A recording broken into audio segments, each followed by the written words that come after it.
నమస్కారం, ఘంటారావానికి స్వాగతం. ముందుగా ప్రధాన అంశాలు.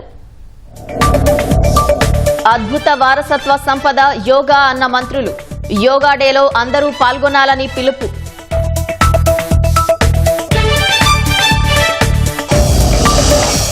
సిట్ విచారణలో చెప్పిందే రాసుకోవాలంటూ చెవిరెడ్డి చిందులు. మద్యం ముడుపులతో ఎన్నికల్లో ఓట్లు కొన్నట్లు రిమాండ్ రిపోర్ట్.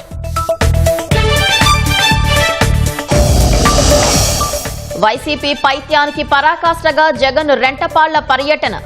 అనుమతుల అతిక్రమణపై చర్యలు తప్పవన్న పల్నాడు ఎస్పీ. సమస్యలకు చర్చలు, దౌత్య మార్గాలతోనే పరిష్కారాలు. యుద్ధ క్షేత్రాల నుంచి రావని ప్రధాని మోదీ వెల్లడి.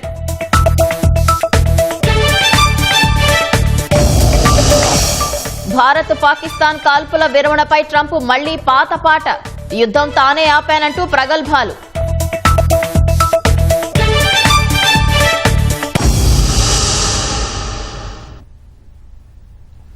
మద్యం ముడుపుల ద్వారా అక్రమంగా వసూలు చేసిన సొమ్ము వైసీపీ అభ్యర్థులకు చేర్చడంలో చెవిరెడ్డి భాస్కర్ రెడ్డితో పాటు ఆయన సన్నిహితుడు వెంకటేష్ కీలకంగా వ్యవహరించారని సిట్ స్పష్టం చేసింది.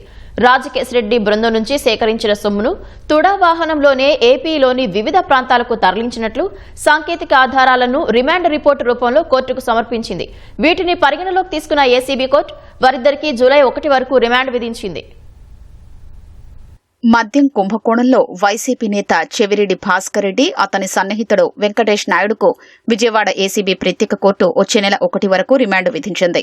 ప్రభుత్వం తరపున వాదనలు వినిపించిన న్యాయవాది రాజేంద్ర ప్రసాద్ మద్యం ముడుపుల ద్వారా వచ్చిన సొమ్మును ఎన్నికల్లో ఓటర్లకు పంచారని తెలిపారు. ప్రతిరోజు దాదాపు 9 కోట్లు తరలించారన్నారు. చెవిరెడ్డి భాస్కర్ రెడ్డి కెసిరెడ్డితో కలిసినట్లు సాంకేతిక సాక్ష్యాధారాలు ఉన్నాయని, ముడుపుల సొమ్ము తరలింపులో చెవిరెడ్డి భాస్కర్ రెడ్డి కింగ్ పిన్ గా వ్యవహరించారని, ఏ వాహనాలు ఎక్కడెక్కడికి తరలించారనే ఫోటోలు, వీడియోల్ని న్యాయాధికారికి అందజేశారు. నిందితుల కాల్ డేటా వివరాలు, వాహనాలు టోల్ ప్లాజాలు దాటిన సమయంలో సీసీ కెమెరాల్లో నమోదైన దృశ్యాల్ని 3 సీల్డ్ కవర్లలో అందించారు.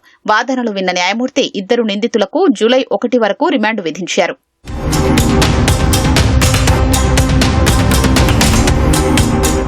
మద్యం కుంభకోణంలో దోచిన సొమ్మునే 2024 ఎన్నికల్లో వైసీపీ అభ్యర్థులకు పంచినట్లు పోలీసులు చెవిరెడ్డి రిమాండ్ రిపోర్టులో పేర్కొన్నారు. ఆ సొమ్ము ఆయా ప్రాంతాలకు సరఫరా చేయడంలో జగన్ కు అత్యంత సన్నిహితుడైన చెవిరెడ్డి భాస్కర్ రెడ్డి కీలక పాత్ర పోషించినట్లు వెల్లడించారు. మద్యం సంస్థల నుంచి ముడుపుల రూపంలో వసూలు చేసిన సొమ్మును రాజకేశ్ రెడ్డి, అతని అనుచర గణం హైదరాబాద్ లో ఉన్న చెవిరెడ్డి సన్నిహితుడు వెంకటేష్ నాయుడుకు అందజేసేవారు. చెవిరెడ్డి భాస్కర్ రెడ్డి తన వద్ద పనిచేసే గన్మెన్, పిఏలు, ఇతర సిబ్బందిని తుడా వాహనాల్లో హైదరాబాద్ కు పంపించి ఆ ముడుపుల సొత్తును సేకరించేవారు. జగన్ నివసించే తాడేపల్లి ప్యాలెస్ కు సమీపంలోనే ల్యాండ్ మార్క్ అపార్ట్మెంట్ తో పాటు తిరుపతి, ప్రకాశం, నెల్లూరు జిల్లాల్లోని పలు నియోజకవర్గాల్లో కలెక్షన్ పాయింట్లకు ఈ సొత్తు చేర్చేవారు. ఎన్నికలకు 6 నెలల ముందు నుంచి ఈ అక్రమ దందా సాగించారని సిట్ రిమాండ్ రిపోర్టులో పేర్కొంది.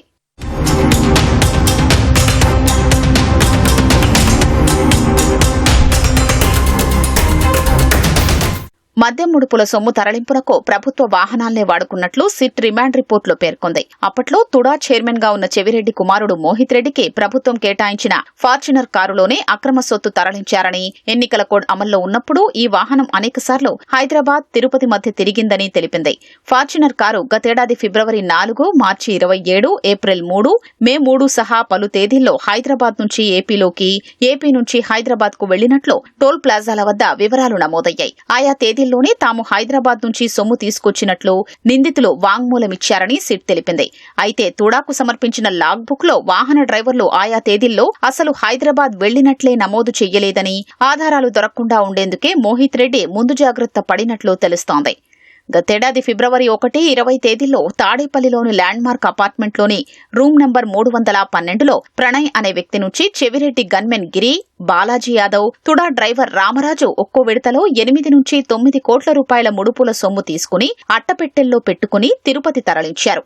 చెవిరెడ్డి ఆదేశాల మేరకు ఫిబ్రవరి 26, 27 తేదీల్లోనూ గన్మెన్ గిరి హైదరాబాద్ లోని కెసిరెడ్డి కార్యాలయానికి వెళ్లారు. అక్కడి నుంచి కరుణాకర్ రెడ్డి, సిమోన్ తో పాటు వెంకటేష్ నాయుడిని కలిశారు. వారు గన్మెన్ గిరిని ల్యాండ్సమ్ ఎటానియా అనే అపార్ట్మెంట్ వద్దకు తీసుకెళ్లి 8 నుంచి 9 కోట్ల నగదు నింపిన అట్టపెట్టెల్ని అప్పగించారు. ఆ డబ్బును గిరి తిరుపతికి చేర్చారు. అలాగే మార్చి 1, 2, 24, 25, 26 తేదీలతో పాటు ఏప్రిల్ 1, 2, 27, 28, మే 6, 7, 8, 9 తేదీల్లో పలుమార్లు మద్యం ముడుపుల సొత్తును గన్మెన్ గిరి నిర్దేశిత ప్రాంతాలకు చేర్చారు. ఇలా ఒక్కో విడతలో 8 నుంచి 9 కోట్ల చొప్పున తరలించారు.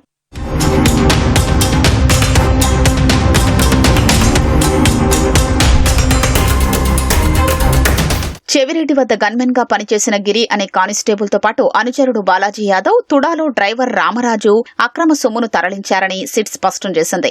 రాజ్ కెసిరెడ్డి నుంచి మొత్తం 250 కోట్ల రూపాయల వరకు విడతల వారీగా ముడుపుల సొమ్ము చెవిరెడ్డి భాస్కర్ రెడ్డికి చేరిందని, ఆయన ఆ డబ్బును రాష్ట్రంలోని వైకాపా అభ్యర్థులకు చేరవేశారని రిమాండ్ రిపోర్టులో సిట్ వివరించింది. రాజ్ కెసిరెడ్డి తనకు అందజేస్తున్నది మద్యం ముడుపుల సొమ్మేనని చెవిరెడ్డి భాస్కర్ రెడ్డికి స్పష్టంగా తెలుసని, మిగతా నిందితులతో కలిసి ఆయన కుట్రకు పాల్పడ్డారని వివరించింది. ఓట్ల కొనుగోలు, ప్రలోభాల కోసం ఆ డబ్బును వారే ఓటర్లకు పంపిణీ చేశారు. కావలి వైసీపీ అభ్యర్థిగా పోటీ చేసిన రామిరెడ్డి ప్రతాప్ కుమార్ రెడ్డికి గతేడాది ఏప్రిల్ 1న మద్యం ముడుపుల సొమ్మును Chevireddy gunmen Giri, Balaji Yadav అందజేశారని, call data రికార్డుల విశ్లేషణలోనూ ఇది తేలిందని పేర్కొంది. జగన్తో ఉన్న సన్నిహిత సంబంధాల్ని అడ్డం పెట్టుకుని రాజ్ కెసిరెడ్డి నుంచి అక్రమ సొమ్ము సేకరించడంలో చెవిరెడ్డి భాస్కర్ రెడ్డితో పాటు వెంకటేష్ కీలక పాత్ర పోషించారని సిట్ వివరించింది. ముడుపుల సొమ్మును తొలుత హైదరాబాద్లోని వెంకటేష్ నాయుడు నివాసానికి చేర్చేవారు. అక్కడి నుంచి చెవిరెడ్డి బృందం దాదాపు 50 నుంచి 60 కోట్ల వరకు ఏపీకి తరలించింది. మద్యం ముడుపుల సొమ్మును ఎలా సేకరించారు, ఎలా రవాణా చేశారు, ఎక్కడికి చేర్చారనే అంశాలన్నీ వెంకటేష్ నాయుడు, చెవిరెడ్డి భాస్కర్ రెడ్డిలకు తెలుసు. గతేడాది మే 9న గరికపాడు చెక్పోస్టు వద్ద లారీలో తరలిస్తూ పట్టుబడ్డ 8.34 కోట్ల నగదు మద్యం ముడుపుల సొత్తేనని, లారీ పట్టుబడగానే చెవిరెడ్డి అప్పటి గన్మెన్ గిరి తన ఫోన్లు స్విచ్ ఆఫ్ చేసేశారని సిట్ తెలిపింది.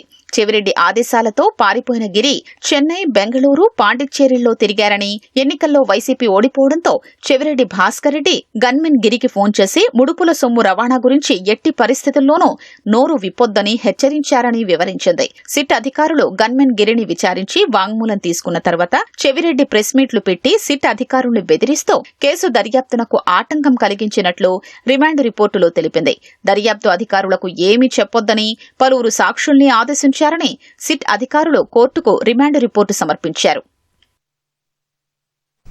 సిట్ విచారణ సందర్భంగా పోలీసులపై చెవిరెడ్డి భాస్కర్ రెడ్డి చిందులు తొక్కారు.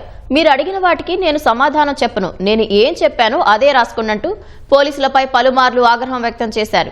బెంగళూరులో ఆయన్ను అరెస్టు చేసిన అధికారులు విజయవాడలోని సిట్ కార్యాలయానికి తీసుకొచ్చి ప్రాథమిక విచారణ చేశారు. మద్యం ముడుపుల సొమ్ము రాజ్ కేసిరెడ్డి నుంచి సేకరించి ఎక్కడ నిల్వ చేశారు, ఎక్కడెక్కడికి తరలించారని ప్రశ్నించగా చెవిరెడ్డి అడ్డదిడ్డంగా మాట్లాడినట్లు సమాచారం. రాజకీయ ప్రకటనలు, ప్రసంగాలు చేసినట్లుగా మాట్లాడారు. ఈ కుంభకోణంలో మీ పాత్ర గురించి మేం అడిగిన వాటికి సమాధానం చెబితే చాలు, మీ ఇష్టం వచ్చినట్లుగా మాట్లాడుతామంటే కుదరదు, మీరేదైనా చెప్పాలంటే న్యాయస్థానంలో చెప్పండి, ఆ హక్కు మీకు ఉంది అంటూ దర్యాప్తు అధికారులు గట్టిగా చెప్పడంతో అప్పుడు ఆయన వెనక్కి తగ్గినట్లు సమాచారం. చెవిరెడ్డి భాస్కర్ రెడ్డి దురుసు ప్రవర్తనంతా సిట్ కార్యాలయంలోని సీసీ కెమెరాలో రికార్డైంది. ఆ ఫుటేజ్ ని దర్యాప్తు అధికారులు న్యాయస్థానానికి సమర్పించారు.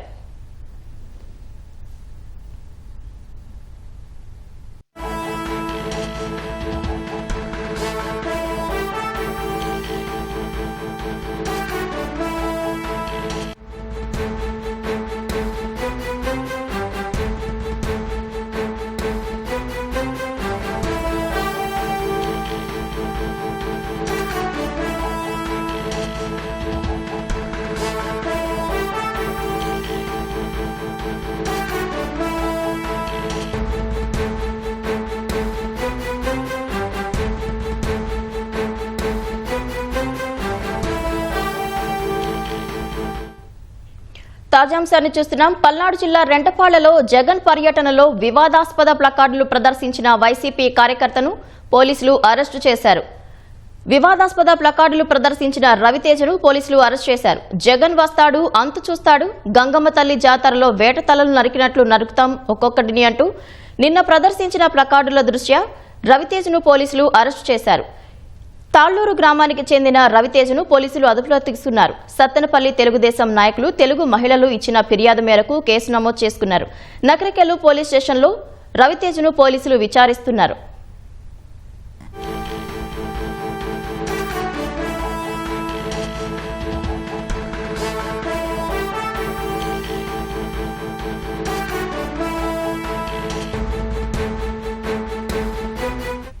జగన్ పర్యటనలో వివాదాస్పద ప్లకార్డులు ప్రదర్శించిన వైసీపీ కార్యకర్తను అరెస్ట్ చేశారు. మరింత సమాచారం మా ప్రతినిధి వీరాంజనేయులను అడిగి తెలుసుకుందాం.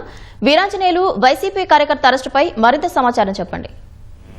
పవిత్ర, నిన్న వైఎస్ జగన్ పల్నాడు జిల్లా రెంటపాల పర్యటన నేపథ్యంలో వైకాపా కార్యకర్తలు వైకాపా శ్రేణులు పెద్ద ఎత్తున హడావుడి హంగామా, అదేవిధంగా రకరకాల ప్లకార్డులు పట్టుకొని హల్చల్ చేయడం జరిగింది. ఈ ప్లకార్డులు వివాదాస్పదమైన ప్లకార్డులు. అంటే మా ప్రభుత్వం తిరిగి అధికారంలోకి వస్తుంది, అప్పుడు అందరినీ ఎవరిని వదిలిపెట్టమో అందరి అంతు చూస్తామంటూ, అలాగే పుష్ప సినిమాలోని డైలాగులను ప్రస్తావిస్తూ ఎవరిని వదిలిపెట్టలేదు, అందరి అంతు చూస్తాము, అందరినీ రఫా అంటే ఇట్లా రకరకాల వివాదాస్పద వాటితో కొంతమంది వైకాపా శ్రేణులు అయితే పెద్ద ఎత్తున ప్లకార్డులు పట్టుకొని ర్యాలీలు చేస్తూ, బైక్ ర్యాలీలు నిర్వహిస్తూ ప్రధాన రహదారుల్లో గందరగోళం సృష్టించారు. అయితే ఈ ప్లకార్డుల విషయం అయితే అటు పెద్ద ఎత్తున దుమారం లేపింది. అటు పోలీసులు కావచ్చు, ఇటు రాజకీయ వర్గాల్లో కూడా చర్చనీయాంశమైంది.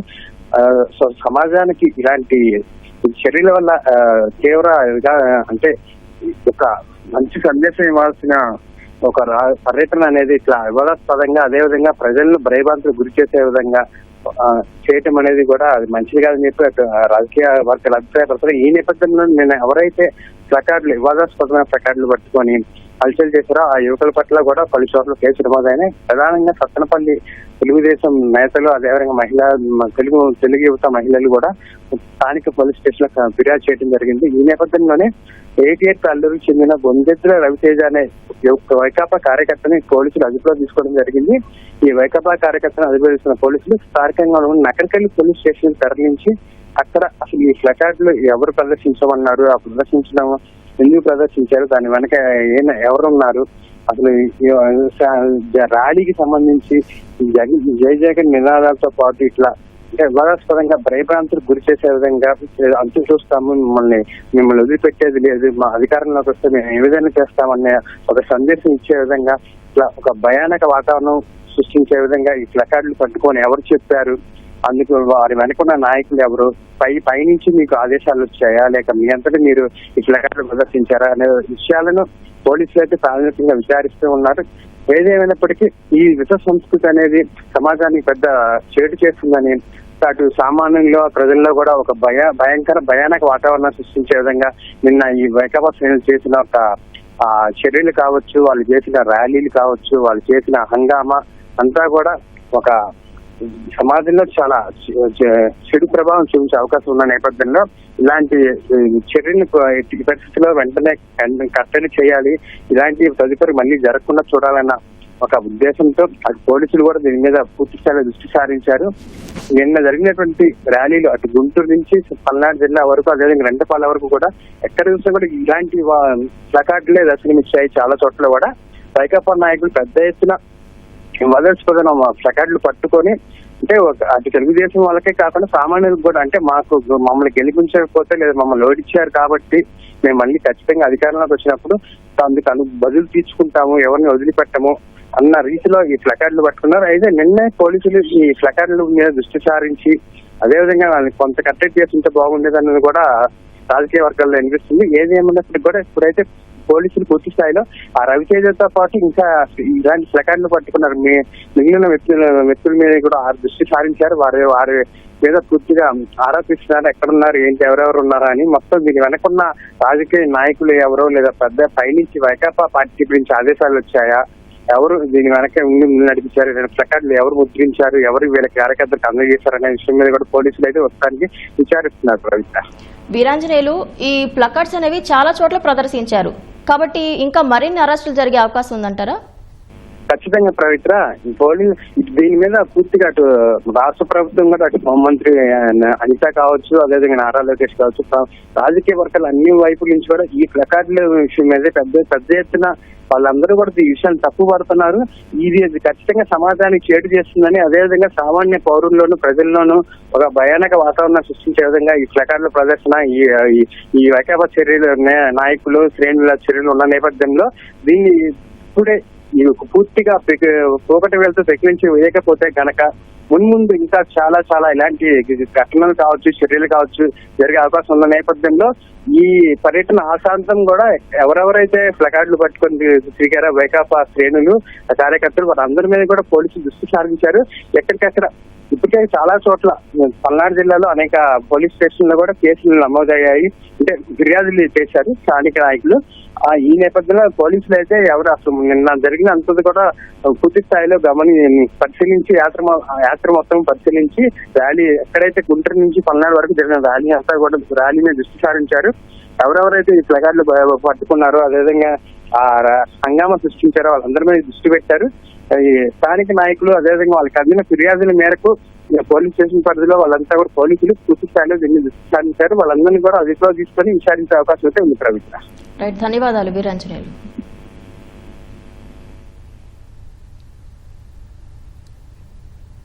ధన్యవాదాలు వీరాంజనేయులు.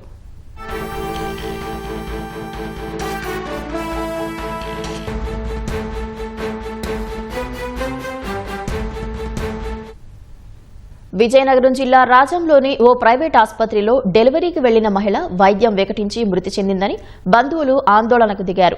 రేగిడి మండలం బూరాడకు చెందిన గర్భిణిని ప్రసవం కోసం 2 రోజుల కిందట రాజంలోని ఆసుపత్రిలో చేర్చారు. మగ శిశువుకు జన్మనిచ్చిన అనంతరం ఆమె చనిపోయింది. వైద్యం వికటించడం వల్లే బాలింత మృతి చెందిందని బంధువులు ఆసుపత్రి ఎదుట ఆందోళన చేపట్టారు. అది యూరిన్ అవ్వలేదు సార్. యూరిన్ అవ్వలేదంటే అంతే అలాగే ఉంటుందమ్మా, అలాగే ఉంటుంది అని చెప్పొచ్చారు సార్. మెడిసిన్ ఎక్కించారు కానీ అది ఏ మెడిసిన్ ఎక్కించారో మరి ఏంటనేది మరి మేము చూడలేదు. సిస్టర్లు తేవడము, మెడిసిన్ ఎక్కించడము, ఊపిరాడట్లేదు అని అందుబాటులో మరి వెంటిలేషన్ సదుపాయం లేదు. అసలు ఆపరేషన్ ఆక్సిజన్ అనేది లేదు. ఆపరేషన్ అయిన పేషెంట్ 24 గంటల్లో ఐసీయూలో ఉంచాలి, అది రూలు. అటువంటి సదుపాయం అయితే ఇక్కడ లేదు. ఒక స్పెషల్ రూమ్ తీసుకుని 18,000 పెట్టి స్పెషల్ రూమ్ సరే కదా అనుకున్నాం, కానీ ఇంత దీనిగా ఇచ్చేస్తారని అనుకోలేదు సార్. జ్ఞానం పోయినట్టు చేస్తారు. డాక్టర్ల యొక్క నిర్లక్ష్యము, ఇక్కడ స్టాఫ్ యొక్క నిర్లక్ష్యం వల్లే ఇలా జరిగిందని నేను చెప్తాను సార్. ఆ 2 బిడ్డలకి అంటే దిక్కు లేకుండా అయిపోయింది. యాక్చువల్గా ఆపరేషన్ అయ్యేటప్పుడు ఐసీయూలో పెట్టాలి, అది కూడా చేయలేదు. ఏది ఏమైనప్పటికీ కూడా ఇవాళ ఒక నిండు ప్రాణం బలైపోయింది. అల్లూరి సీతారామరాజు జిల్లా రంపచోడవరం మండలం సీతపల్లి వాగులో స్నానానికి వెళ్లి 2 యువకులు మృతి చెందారు. సరదాగా ఈతకు వెళ్లిన యువకులు ప్రమాదవశాత్తు కొట్టుకుపోయారు. స్థానికులు కాపాడే ప్రయత్నం చేయగా అప్పటికే వారు చనిపోయారు. మృతదేహాలను రంపచోడవరం ఏరియా ఆసుపత్రికి తరలించారు. చనిపోయిన యువకులు తూర్పుగోదావరి జిల్లా కోరుకొండ మండలం కోటి కేశవరానికి చెందిన రాకేష్, హర్షగా గుర్తించారు. కడప పీఎఫ్ కార్యాలయంలో ఈనాడు ఛాంపియన్ ఆధ్వర్యంలో ఉద్యోగులకు చెస్ పోటీలను నిర్వహించారు. ప్రభుత్వ ఉద్యోగులు ఎంతో ఉత్సాహంగా పోటీల్లో పాల్గొన్నారు. నువ్వా నేనా అన్నట్లుగా చెస్ పోటీలు కొనసాగాయి. మెదడుకు పనిపట్టే క్రీడల్లో చెస్ ఒకటని పీఎఫ్ అధికారులు తెలిపారు. చెస్ పోటీలో గెలుపొందిన ఉద్యోగులకు పీఎఫ్ కమిషనర్ బహుమతులను అందజేశారు. ఈనాడు ఆధ్వర్యంలో ఇలాంటి పోటీలు నిర్వహించడం వల్ల ఉద్యోగుల్లో మానసిక ఉల్లాసం కలుగుతుందని ఆయన అన్నారు. రాబోయే రోజుల్లో మరిన్ని పోటీలు నిర్వహించాలని కమిషనర్ కోరారు. భారత్ పాకిస్తాన్ మధ్య ఇటీవలి ఉద్రిక్తతలపై అమెరికా అధ్యక్షుడు డొనాల్డ్ ట్రంప్ మళ్లీ పాత పాటే పాడారు. భారత్ పాకిస్తాన్ మధ్య యుద్ధాన్ని ఆపానంటూ మరోసారి ప్రకటించుకున్నారు. భారత్ పాకిస్తాన్ మధ్య కాల్పుల విరమణ ఒప్పందం విషయంలో అమెరికా ప్రమేయం లేదని ఫోన్ కాల్లో ట్రంప్లకు ప్రధాని మోదీ స్పష్టం చేసిన గంటల వ్యవధిలోనే ఆయన మరోసారి పాత వాదనే వినిపించారు. పాకిస్తాన్ ఆర్మీ చీఫ్ జనరల్ మునీర్కు శ్వేత సౌధంలో బుధవారం విందు ఇచ్చిన ట్రంప్ పాకిస్తాన్ అంటే తనకు ఇష్టమని పేర్కొన్నారు. ఇదే సమయంలో ప్రధాని మోదీ అద్భుతమైన వ్యక్తి అని తెలిపారు. మోదీతో ఫోన్లో మాట్లాడిన విషయాన్ని గుర్తు చేసిన ట్రంప్ భారత్తో అమెరికా వాణిజ్య ఒప్పందం చేసుకోబోతున్నట్లు వివరించారు. Well, I stopped the war. I love Pakistan. I think Modi is a fantastic man. I spoke to him last night. We're going to make a trade deal with Modi of India. But I stopped the war between Pakistan and India. This man was extremely influential in stopping it from the Pakistan side, Modi from the India side, and others. And they were going at it, and they're both nuclear countries. I got it stopped. I don't think I had one story. Did I have one story written about it? I stopped a war between 2 major nations, major nuclear nations. Did anybody write that story about the war? Did you write it? సమస్యలకు పరిష్కారాలు యుద్ధ క్షేత్రాల నుంచి రావని, చర్చలు దౌత్య మార్గాల ద్వారానే లభిస్తాయని ప్రధాని నరేంద్ర మోదీ పేర్కొన్నారు. మానవత్వానికి ఉగ్రవాదం శత్రువు అని అన్నారు. ఈ రెండింటితో క్రొయేషియా ప్రధాని ప్లెంకోవిక్ కూడా ఏకీభవించారని తెలిపారు. కెనడాలో G7 సదస్సును ముగించుకుని క్రొయేషియా చేరుకున్న ప్రధాని మోదీ ఆ దేశ అధ్యక్షుడు ప్రధాని ప్లెంకోవిక్ తో ద్వైపాక్షిక చర్చలు జరిపారు. వ్యవసాయం, శాస్త్ర సాంకేతిక, సంస్కృతి వంటి అంశాల్లో పరస్పరం సహకరించుకోవాలని భారత్, క్రొయేషియాలు నిర్ణయించాయని విదేశాంగ శాఖ తెలిపింది. వాణిజ్యం, పునరుత్పాదక ఇంధనం, సెమీకండక్టర్లు వంటి కీలక రంగాల్లో సహకారాన్ని పెంపొందించుకోవాలనే అంగీకారానికి వచ్చాయని పేర్కొంది.